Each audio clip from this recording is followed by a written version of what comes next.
বিএনপির কি গুণ? 9 মাসে 150 গুণ। এই ভণ্ডবীর তারেক রহমানের বিরুদ্ধে কটূক্তি করছে।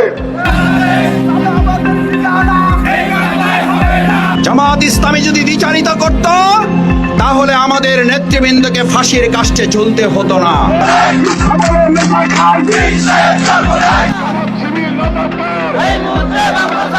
হঠাৎ করে উত্তপ্ত হয়ে উঠেছে দেশের রাজনৈতিক অঙ্গন।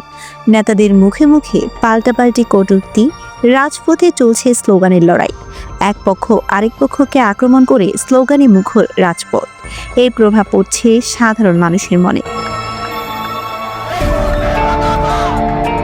রাজধানী থেকে শুরু করে বিভাগীয় শহর, রাজনীতির মাঠ এখন যেন কথার যুদ্ধে উত্তপ্ত। একদল বলছে জামাত শিবির রাজাকার, এই মুহূর্তে বাংলা ছাড়। অন্য দল পাল্টা স্লোগানে জানাচ্ছে চাঁদাবাজির আস্তানা এই বাংলায় থাকবে না।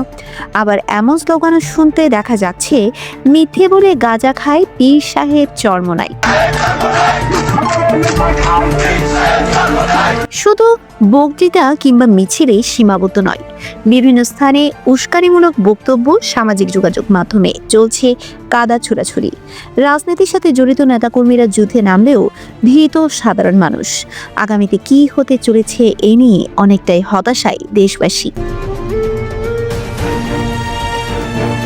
সমাজ বিশ্লেষকরা মনে করছেন এই মুহূর্তে যেটা হচ্ছে সেটা মূলত নির্বাচনী উত্তেজনার আগাম বার্তা।